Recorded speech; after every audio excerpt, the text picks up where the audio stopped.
Muy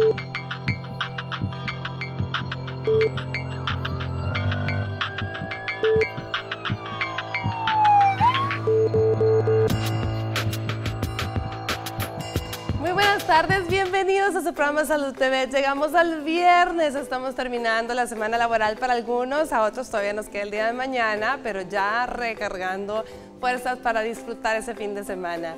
Este día, viernes 20 de abril, estaremos hablando de un tema dirigido a las mujeres, como todos los viernes. Les decía ayer, hablaremos de esos famosos tumores uterinos benignos que nos causan tantas molestias, tantos miedos, de los que todas queremos saber, la fibromatosis uterina o miomatosis uterina. Veamos la cápsula con la información y al regreso les cuento quiénes me acompañan este día.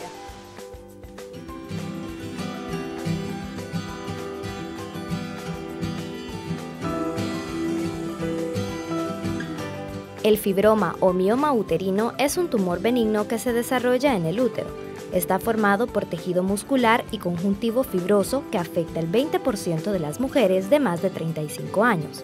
Por lo general, se descubre entre los 40 y 50 años cuando los síntomas comienzan a manifestarse. Inician generalmente por trastornos menstruales, es decir que esta es cada vez más abundante y anormalmente prolongada, o aparecen hemorragias entre los ciclos. También se asocia al dolor y sensación de pesadez en la zona pélvica, aumento de volumen del abdomen y secreción vaginal de color blanco. Sin embargo, con frecuencia, la presencia de un fibroma no provoca síntomas. Los factores que pueden provocarlos abarcan desde los cambios genéticos donde se encuentran las células del músculo uterino, además de los cambios hormonales, el comienzo de la menstruación a temprana edad, el uso de anticonceptivos, la obesidad, la deficiencia de vitamina D, tener una dieta rica en carnes rojas y baja en vegetales verdes, frutas y lácteos, hasta tomar alcohol, incluida la cerveza. Para conocer más sobre los fibromas uterinos, quédese en sintonía de su programa Salud TV. Nuestros especialistas estarán abordando este interesante tema. Acompáñanos.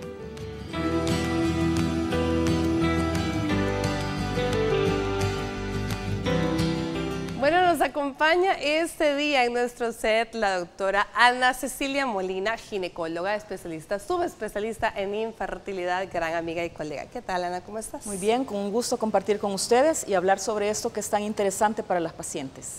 Excelente, gracias por acompañarnos. También le damos la bienvenida a nuestro especialista en patología, el doctor Pablo Escobar, que tenía días de no acompañarnos. ¿Qué tal, doctor? ¿Cómo está? Gracias, muy bien y encantado de estar nuevamente con ustedes y con la población salvadoreña. Feliz provecho allá en casa y vamos a discutir un poco este tema, pues que desafortunadamente ataca al sexo femenino y casi al 50% de nuestra población. La única razón por la que no afecta al sexo masculino es porque no tienen útero, ¿no, Pablo? Exactamente. Es porque, como diría, la única razón por la que no nos puede dar a nosotros una hipertrofia prostática. Correcto. Porque no tenemos próstata. Así Muy es. bien. Bueno, hablemos un poco. ¿Qué tan frecuentes son, Pablo? Porque ustedes, desde allá, desde la vista del microscopio de los tejidos, ustedes tienen más alcance para ver qué tan frecuentes son los fibromas. Pues déjame decirte que desafortunadamente hoy por hoy es la lesión benigna más frecuente en el sexo femenino. Casi alcanza 50% de la población salvadoreña en las edades entre 35 y 55 años.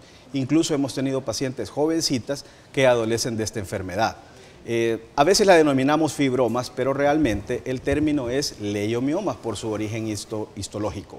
Déjame decirte, los leiomiomas tienen la característica de muchas veces no presentar ningún síntoma cuando el tamaño o la localización de los mismos pues es favorable para la paciente.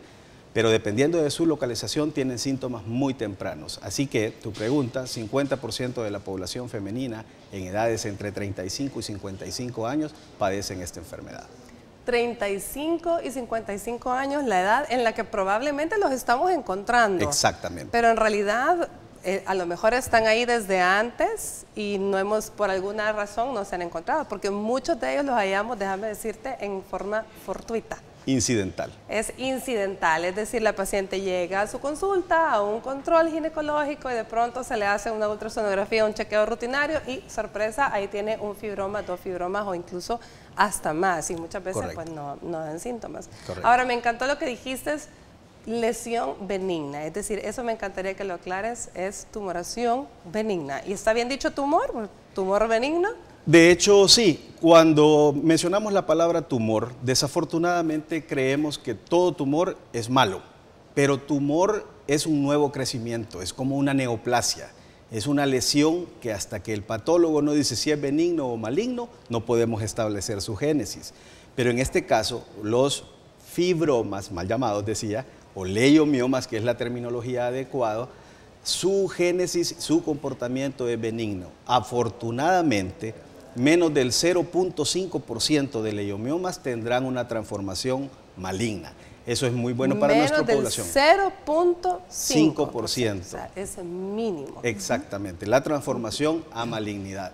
Pero no por eso debemos de ver esta enfermedad como algo banal, es decir, como algo sin importancia. Pues ustedes, las mujeres, saben cómo es de grave tener un leiomioma y que afectará incluso su vida fértil, que de eso pues nos ampliará nuestra colega. Ahora bien, Pablo, el hecho de que nos estemos peleando acá por si leiomioma, por fibroma, le vamos a llamar mioma. Mioma. ¿Te parece? Me parece muy bien. Vamos a decirles miomas, miomatosis uterina, usted ya sabe que estamos hablando de lo mismo. Ahora, Ana Cecilia, son tumores, ya lo mencionamos, son benignos, pero bien o mal, cuando la paciente está en un proceso de querer tener hijos o no ha tenido todavía y llega y es un hallazgo incidental, genera una gran ansiedad, ¿cierto? Sí, de por sí una paciente que está buscando un embarazo llega con una gran ansiedad. Entonces lo primero que tenemos que hacer es descartar qué factores, y dentro de eso está un ultrasonido donde podemos observar si hay algún fibroma y en qué lugar está localizado. Muy bien, entonces los fibromas es una de las tantas causas que vamos a preguntarte. ¿Pueden ser causales de infertilidad? Pueden ser causales de infertilidad, pero no es la única causa, aunque sí de las más frecuentes. Es una, por lo menos es una de las que debemos buscar cuando buscamos el factor anatómico. Exactamente. ¿Sí? Ahora hablemos un poco, porque los fibromas uterinos, bueno, ya dijimos, son de músculo, ¿sí, Pablo? Exactamente, son originados en músculo liso. Músculo liso. Músculo liso. Entonces, buscamos el fibroma y nos decías tú que va a depender de la localización, el problema que nos están dando. Entonces, ¿tenemos clasificaciones? Sí, tenemos una lámina por ahí. Tenemos una imagen, tienes razón, en la que nos habla sobre las diferentes localizaciones, ahí está. Los fibromas, el útero cuenta con 3 capas, que es la capa serosa, que es la de arriba, la de en medio, que es la intramural, y la de adentro, que es la submucosa. Y los fibromas, por ende, pueden tener esas localizaciones. Puede ser subseroso cuando está encima del útero, o sea, en la capa externa del útero, mejor dicho. Si dijéramos que el útero es como una fruta, dijéramos que es un aguacate, ¿sí? La cáscara sería la serosa. La cáscara sería la serosa, ¿verdad? La carne del aguacate sería la parte intramural, y lo de adentro que está pegado a la semilla es lo que sería la parte submucosa. Por lo tanto, eso es para que usted que esté en casa se ubique que un útero se puede comparar con un aguacate por eso, ¿verdad? Por las 3 capas en las que tenemos.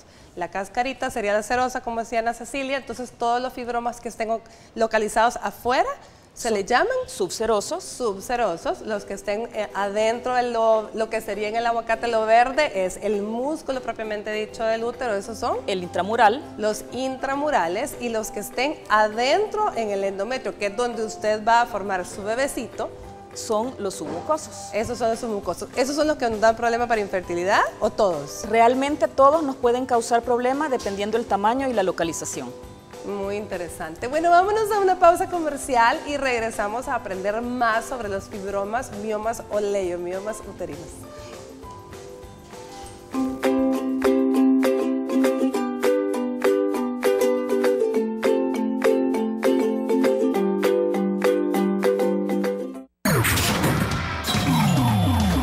Estás viendo Salud TV.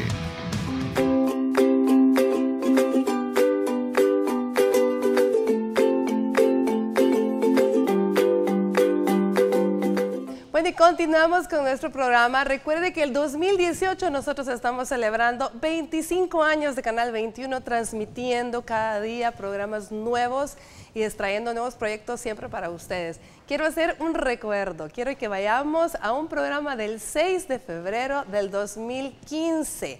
en ese día nuestro programa Salud TV, que eran los primeros programas que teníamos con nuestro staff de médicos con el que se comenzó, entre los cuales tengo el honor de decir que ahí estaba yo.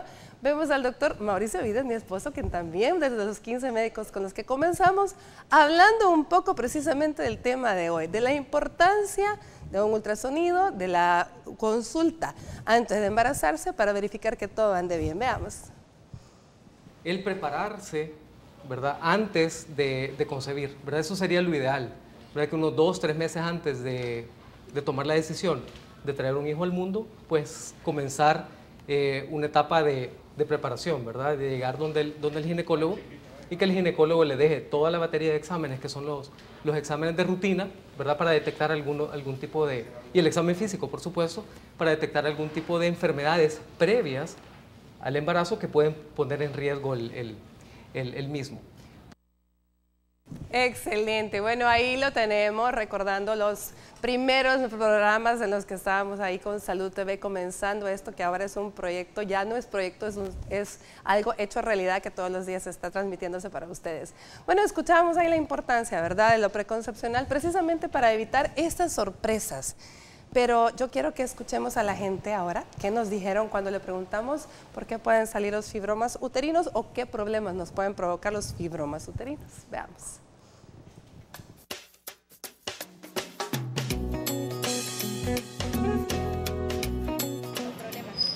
Bueno, la consecuencia sería que puede presentar un cáncer posteriormente si no se cuida a tiempo o si no se interviene en época temprana. Ya sería una de las consecuencias, que es lo que realmente se padece hoy en nuestro medio y en todo el mundo. Y por eso se deben de hacer esas campañas que se están haciendo como una preventiva. Y eso genera malestares, dolores, flujos sanguíneos y muchas otras cosas más que realmente vienen a ser un deterioro del estado anímico, de la salud, una energía baja y muchas otras cosas. Definitivamente es afectante para cualquier mujer, a cualquier edad. Lo que es el cáncer en nosotras, ¿verdad? Sí, tenemos los fibromas. Yo creo que no se puede tener hijos, ¿verdad? Eso es lo primero y principal. Y además de eso, o sea, cuando tenemos esa clase como tumores, o sea, a la larga se hacen cancerígenos, ¿verdad? Eso entiendo yo.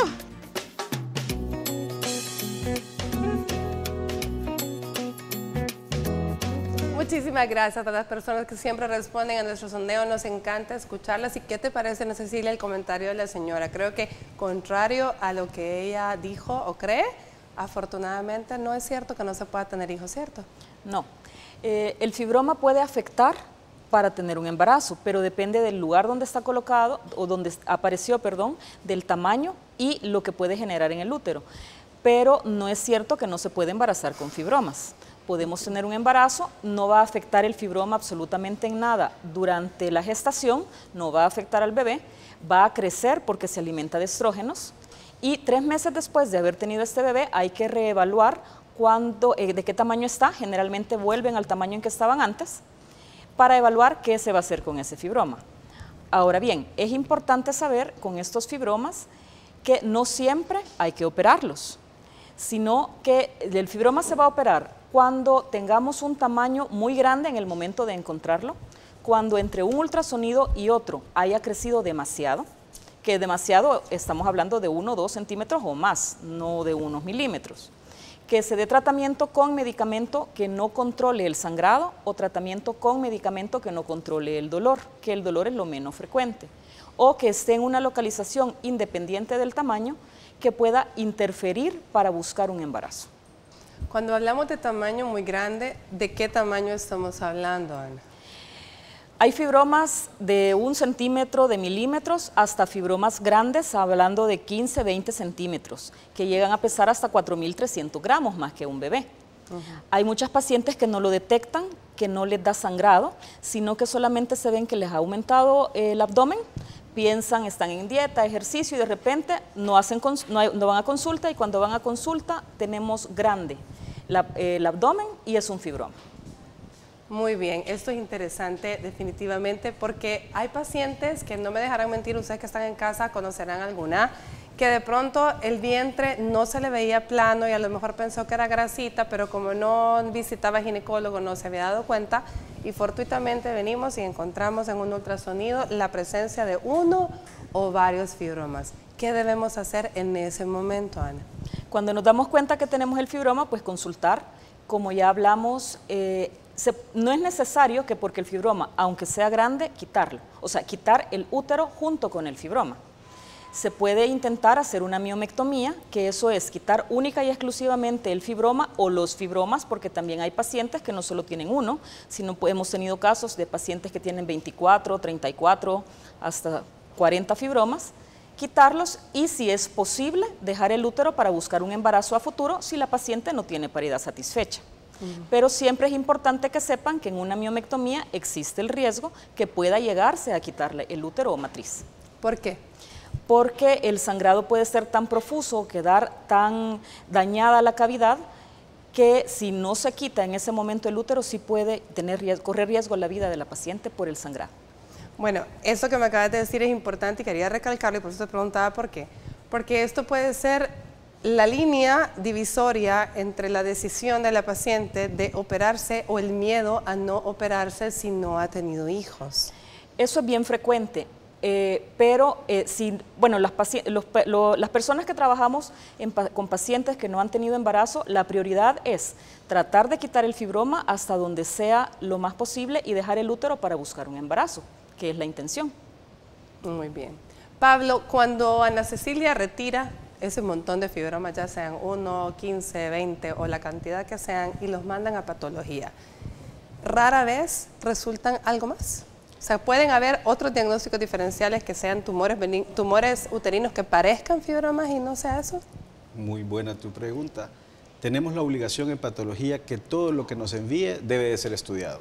Así como dijo Ana Cecilia, si llegan 24 o 34, los que lleguen debemos de examinarlos. Porque muchas veces solo y examinar los 34. Examinar los 34. No examinar uno y asumir que los otros 33 es lo mismo. Exactamente. Además, aspectos muy técnicos de la especialidad de patología, dependiendo del tamaño de la lesión, debemos de hacer el número de cortes. No es igual examinar un tumor, un leiomioma de 1 centímetro, que uno como el que describe Ana Cecilia, de 20 centímetros, que incluso la paciente pudo haber simulado un embarazo de 20 semanas de gestación. Y en muchas ocasiones haberse hasta confundido, de verdad que estaba embarazada. Exacto. En esos casos tenemos que examinar un corte por centímetro de cada uno de estos tumores de estas dimensiones.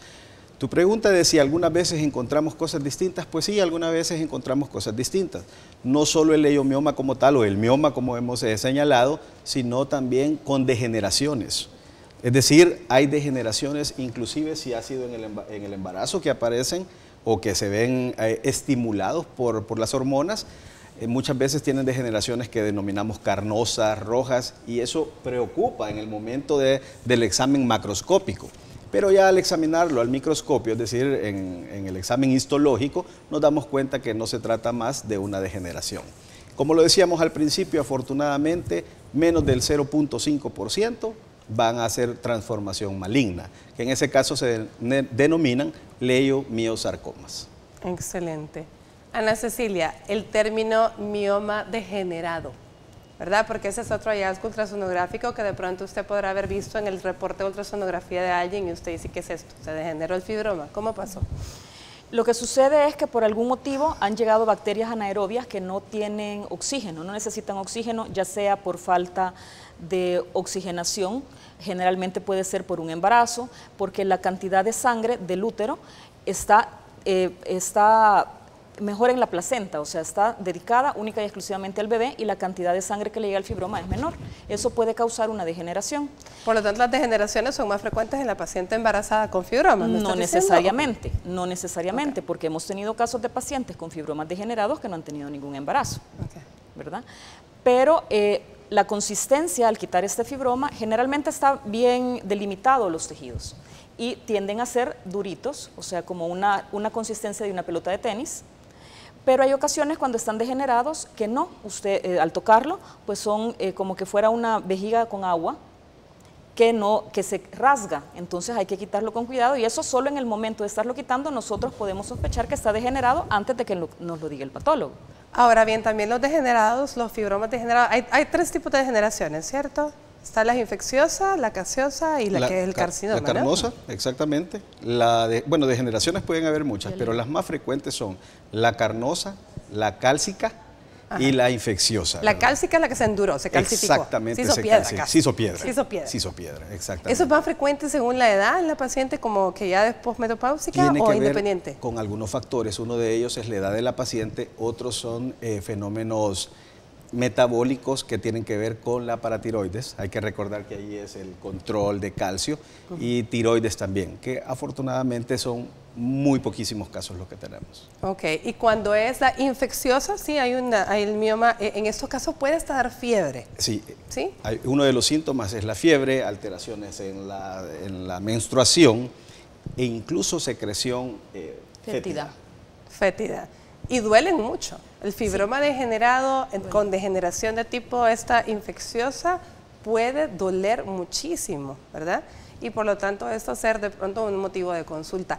Ana, tú trajiste una imagen que me encantaría que viéramos porque tenemos el antes y el después de una paciente que tenía una pancita que podría haber simulado o ella habría podido confundir con un embarazo de 20 semanas. Veamos y cuéntanos un poco qué tenía. Bueno, esta paciente es una paciente nulípara que tenía un fibroma de tamaño grande. Nosotros en obstetricia lo cuantificamos en base a las semanas de embarazo, más o menos para 20, 22 semanas. Y pues el fibroma todavía no tenemos el resultado de patología, pero salió aproximadamente como unos 20 centímetros. Era un fibroma único, ¿verdad? Ahí tenemos, mire la barriguita, ese es el antes. Y el después de solo del fibroma.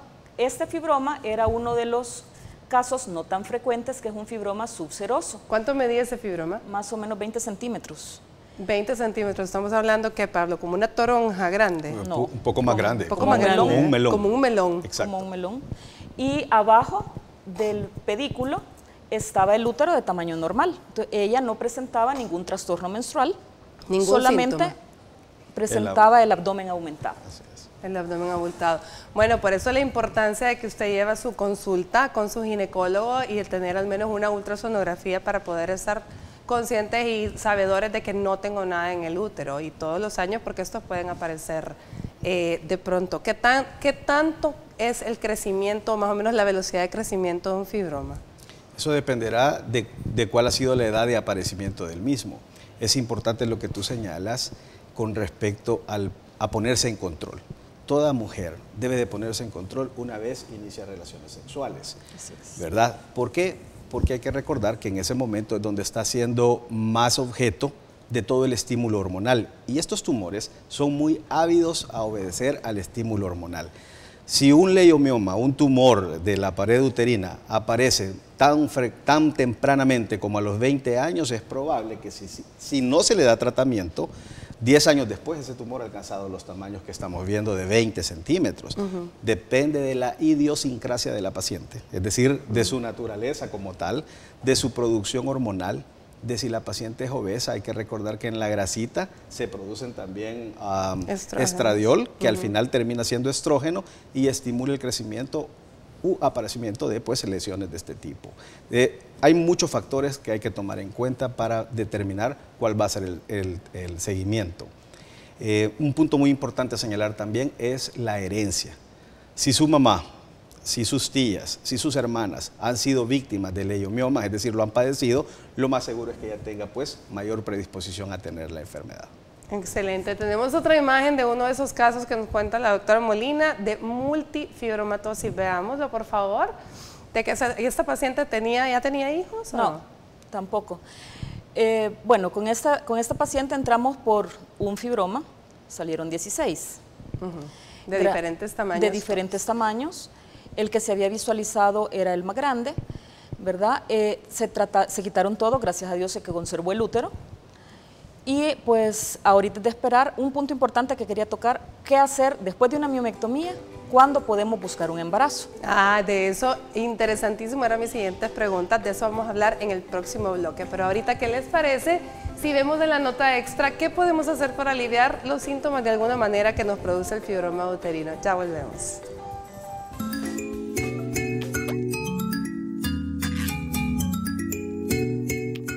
Durante la menstruación, el sangrado y su consistencia o el dolor causado por los fibromas puede persistir o empeorar. Sin embargo, existen medidas que podrían aliviar o reducir las molestias. Aplicar calor en la parte baja del abdomen por medio de una almohadilla térmica o una compresa caliente ayuda a mejorar el flujo de sangre y relajar los músculos. También acostarse y descansar puede aliviar la presión que podría estar contribuyendo al dolor. Cuando descanses boca arriba, coloca una almohada por debajo de tus rodillas para ayudar a retirar la presión de la zona lumbar. Además, debes ingerir comidas ricas en hierro como las carnes rojas magras y la espinaca, para evitar la anemia que produce la hemorragia menstrual intensa. Finalmente, consulta con tu médico sobre la prescripción de analgésicos para aliviar el dolor, al igual que suplementos de hierro en caso que se desarrolle una anemia por el sangrado abundante.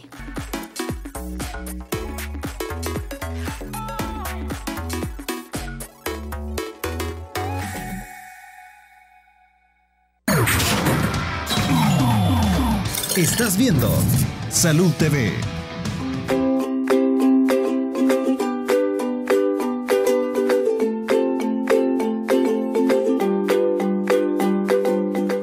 Feliz provecho a usted que está almorzando. Gracias por permitirnos estar acompañándole. Les comento la noticia de la salud de esta semana. Relevante, nos dice, inician las operaciones en el Centro Nacional de Radioterapia.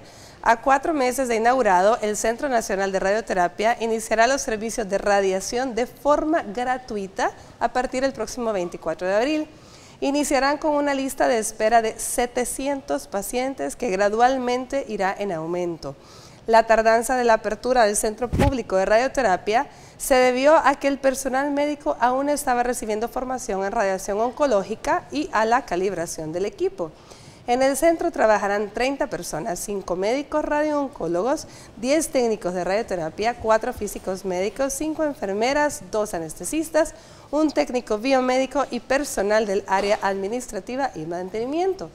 El centro de radioterapia fue inaugurado el pasado 19 de diciembre del 2017 y dará servicio ambulatorio a pacientes que adolecen de cáncer de cérvix, de mama, de sistema nervioso central, recto, próstata, todos aquellos que necesiten radioterapia, indicaron las autoridades de salud.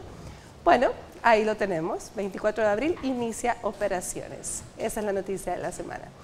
Volvemos a hablar de los fibromas, pero antes quiero que recordemos nuevamente ese programa del 6 de febrero del 2015. En este momento vamos a ver cómo el doctor Mauricio Vides nos hablaba de la importancia de las ultrasonografías durante el embarazo. Veamos. El uso de la ultrasonografía durante el embarazo.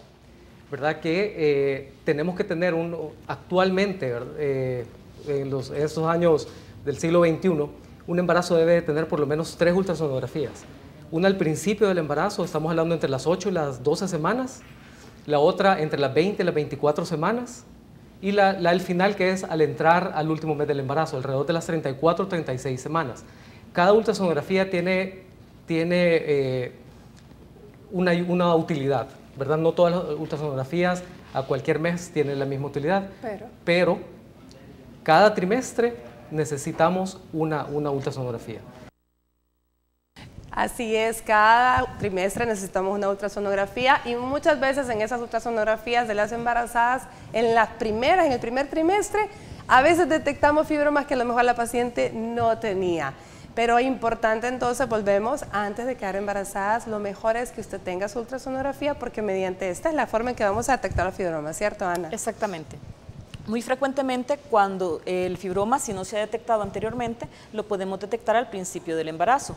Es importante que la paciente sepa que si tenemos un fibroma al inicio del embarazo, durante el resto del embarazo probablemente no se vea.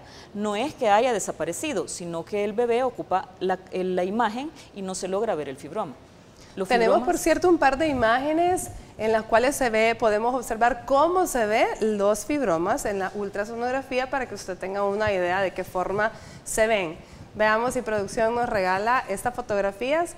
Son un par nada más. Ahí tenemos una. Podemos ver, yo sé que para el ojo del televidente o para el ojo del paciente es difícil a veces entender, pero en los fibromas nosotros notamos la diferencia en el tejido por la sombra acústica que estos generan. Entonces ahí vemos esa imagen como más redondita y más oscura, ese es un fibroma. Y teníamos otra en la cual lo podemos ver un poco más chiquito. No teníamos otra. Bueno, excelente. Entonces, esa es la forma en la que se ven los fibromas en las ultrasonografías. A veces hallazgos fortuitos, a veces por sospecha del clínico quien envía el estudio y los encontramos. Ahora bien, Ana, cuando una paciente ha sido sometida a una miomectomía, que ya explicaste que es la cirugía para quitar únicamente los fibromas, ¿es cierto que siempre después de esta cirugía sus próximos embarazos o bebés van a tener que nacer por cesárea? No necesariamente.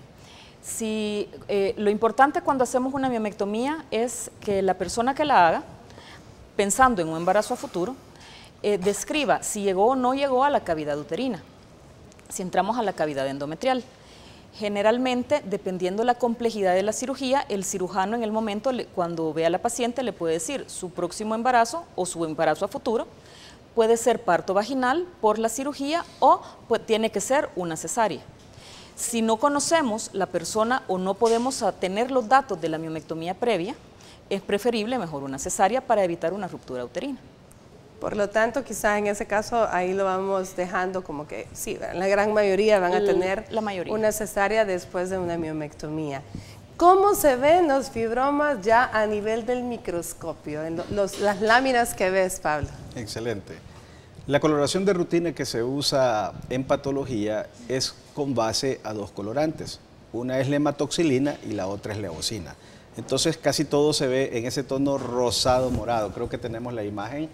Y justamente hay un señalador ahí, la puntita negra, está justamente indicando el leiomioma o el tumor benigno de músculo liso del útero.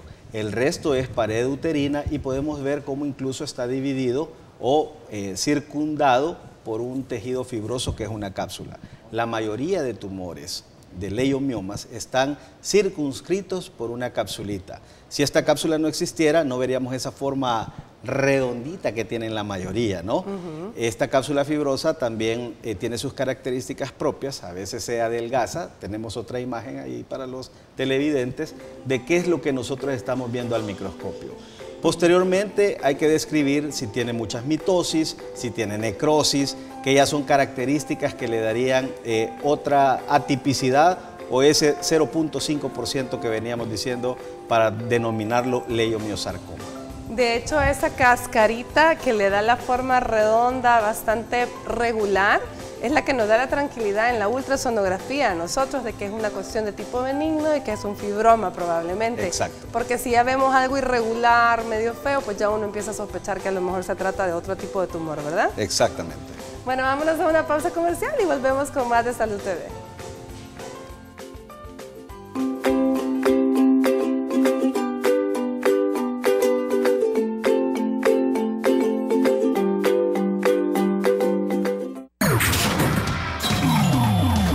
Estás viendo Salud TV.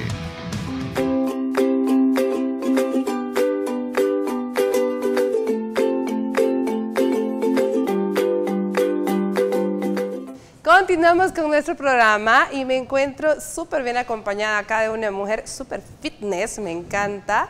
Su nombre es Carla Figueroa, ella es Fitness Trainer. ¿Qué tal, Carla? ¿Cómo estás? Todo bien, gracias a Dios. Feliz de estar aquí en Grupo Megavisión y dándoles las gracias también por el espacio. Excelente. Y también estoy acompañada de la licenciada Claudia Álvarez, fisioterapeuta, quien viene a invitarnos a un congreso de fisioterapia avanzada. ¿Cierto, Claudia? Bienvenida. Sí, sí. Tengan todos buenos días. Nosotros estamos acá promoviendo un espectacular congreso nuevo para nosotros como fisioterapeutas. Aquí vamos a demostrar, vamos a dar una pequeña muestrecita de lo que vamos a ir a hacer allá al congreso. Fisioterapia evolucionada. A ver, qué nombre más interesante. ¿Por qué el nombre? Nosotros creció la idea más que todo de fisioterapia evolucionada porque como fisioterapeutas queremos nosotros innovar en todo lo referente a las técnicas, a las alternativas nuevas que en otros países ya se están usando y por no quedarnos atrás decidimos colocarle el nombre de evolucionada para darle como más realce a la nueva modalidad de técnicas que estamos empleando para rehabilitar a todos nuestros pacientes. Excelente. ¿Y tu papel, Carla, cuál va a ser? A ver, te veo súper fitness. ¿De qué parte te vas a encargar tú en el Bueno, congreso? yo soy patrocinadora de este congreso con la parte fitness. Voy a dar la clase de Zumba, es una masterclass de Zumba al final del congreso.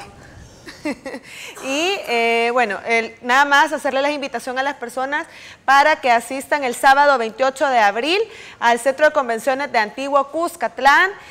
No solo va a haber Zumba, no crean eso. Van a haber invitados nacionales, también viene un costarricense que es fisioterapeuta y deportólogo y viene a mostrarnos a nosotros nuevas técnicas de cómo se debe llevar la fisioterapia ya evolucionada, digamos con una técnica nueva, información nueva, también decirle a la gente lo importante que es estar nutriéndonos en conocimiento, más que todo cuando estamos en el área de salud, ¿verdad? Claudia, háblanos un poco de las terapias que vamos a estar enseñando o aprendiendo durante el congreso. Como fisioterapeutas, nosotros tenemos muchas técnicas para rehabilitar diferentes tipos de lesiones o diferentes dolencias de cualquier tipo de pacientes. Pero en el congreso nos hemos querido mucho enfocar en técnicas nuevas. Entonces vamos a estar mostrando un poco una terapia que se llama muy antigua, pero que ahora como fisioterapeutas la estamos utilizando, que es el cupping. Se utilizan estas copitas de succión que traen diferentes tamaños, son 5 tamaños diferentes. Se utiliza una pistolita de succión y también vamos a mostrar durante el congreso la colocación de tape, que es un vendaje terapéutico que se utiliza con diferentes técnicas para sostén de articulaciones, para drenaje linfático, pero en específico en los atletas se está utilizando mucho, ya no solo en otros lugares, sino que acá incluso los deportistas ya conocen mucho sobre todas las técnicas estas.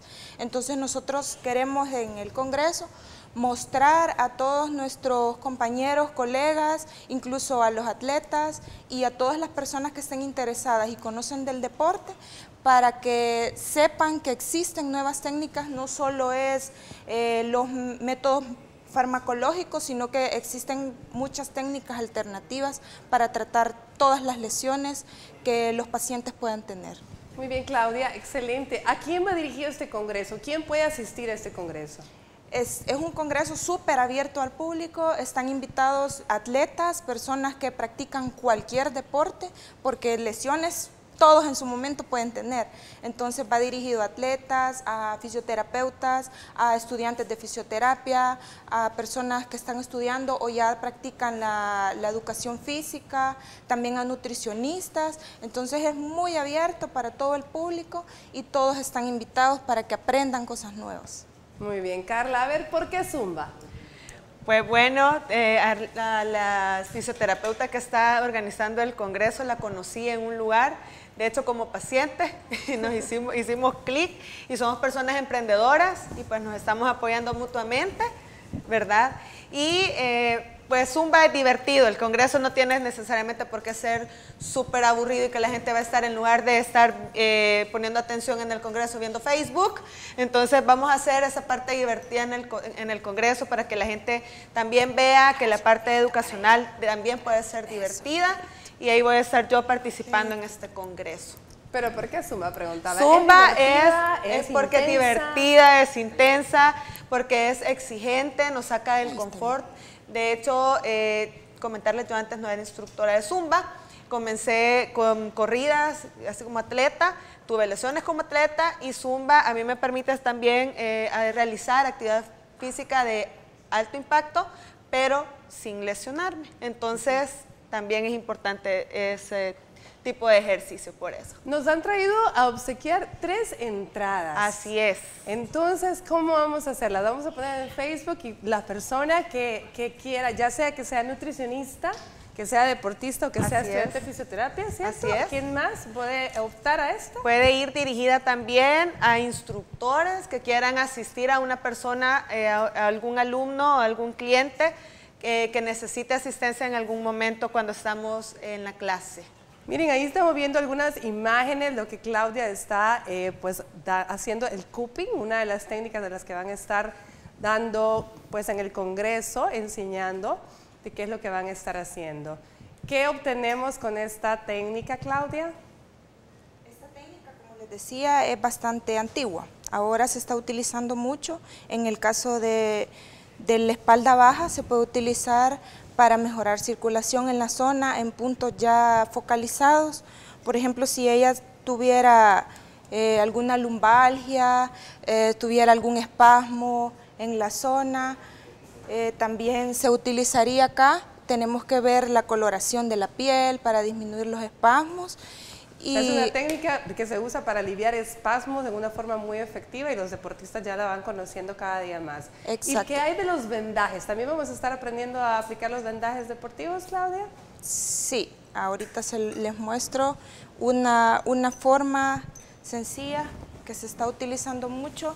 En el caso acá de nuestro invitado vamos a utilizar en el hombro. En el hombro, para lesiones de hombro. Para lesiones de hombro, puede ser una tendinitis de hombro o puede ser simplemente dolor.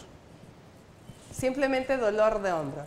Y con este vendaje lo interesante es que puede continuar haciendo sus ejercicios, ¿sí? Exactamente. Bueno, recordemos entonces, Carla, la fecha del Congreso. Es el sábado 28 de abril a partir de las 7 de la mañana. Inicia este Congreso importantísimo.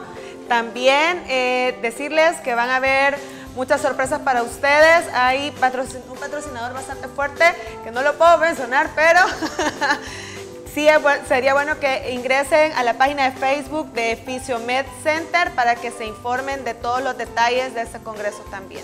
Ahora recuerden que tenemos 3 entradas para ustedes, pero esas van a estar en redes sociales de Salud TV. Así que entre en nuestro Facebook y ahí puede participar y poderse ganar una de esas 3 entradas para que puedan asistir a este Congreso de Fisioterapia Evolucionada. Así es, muchas gracias. Bueno, gracias a ustedes, Carla, gracias, Claudia, gracias a nuestros atletas que nos colaboraron. Y nosotros vamos a una pausa comercial y volvemos con más del programa.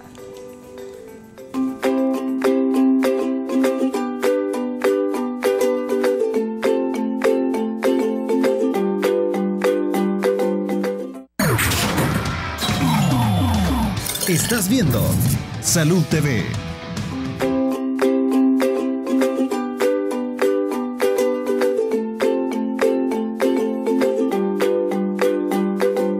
Gracias por continuar con nosotros. La última hora hemos estado aprendiendo de fibromatosis uterina. Ya escuchamos, son tumores, gracias a Dios, benignos. Rápidamente, Ana, ¿cuándo me voy a embarazar luego de una cirugía de fibromas? Podemos embarazarnos 3 meses después de haber tenido la miomectomía. No es necesario, anteriormente se decía que era 1 o 2 años después. Eso también es algo importante para que la paciente decida o no operarse por la edad si está buscando embarazo. Pero 3 a 4 meses después de hacer la miomectomía podemos empezar a buscar el embarazo. ¿Qué hay si ya estoy embarazada y tengo un fibroma? ¿El fibroma me va a crecer? El fibroma va a crecer durante el embarazo, pero no nos va a ocasionar ningún problema con el bebé. 3 meses después de haber tenido ese bebé, tenemos que volver a hacer un ultrasonido para ver cómo está el tamaño del fibroma y decidir qué se va a hacer. ¿Qué problema me puede dar el fibroma durante el embarazo? ¿Dolor? Nos puede dar dolor, puede haber degeneración, porque lo que ya explicamos anteriormente, pero todo esto no afecta al bebé. Excelente. Pablo, tu mensaje final. Pues que consulten a su ginecólogo a cualquier sintomatología de atrasos de menstruaciones acompañadas de dolor o de incluso dolor a la hora de mantener actividad sexual. Cualquier sintomatología de este tipo puede pues estarnos indicando la presencia de alguna anormalidad o tumor en el útero. Razones de más para que usted siempre esté en control. Una vez al año con su ginecólogo de confianza para su toma de citología, su chequeo completo de cuerpo entero y mamas y por supuesto un ultrasonido pélvico. Muchísimas gracias, Ana. Muchísimas gracias, Pablo. Ha sido un placer tenerlos por acá, definitivamente. Gracias a ustedes. Les deseo que tengan un fin de semana muy bendecido, muy descansado y que el lunes nos veamos con nuevas vibras positivas. Aunque vayamos a hablar de diferentes temas, el lunes vamos a hablar de cáncer de hueso. Pero por hoy que tengan un feliz fin de semana y que Dios los bendiga.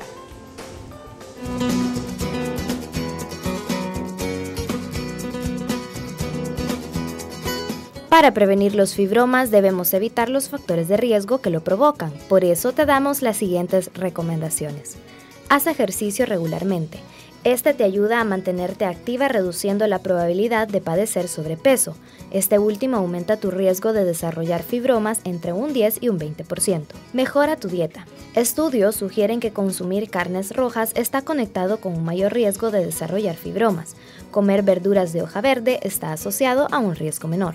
Reconoce los síntomas. Un gran número de mujeres con fibromas ignoran que los tienen. Por eso mantente alerta con los periodos menstruales abundantes o irregulares, dolor pélvico o sensación de pesadez. Recuerda que el chequeo regular es necesario y si presentas cualquiera de estos síntomas relacionados con este problema, consulta con un especialista.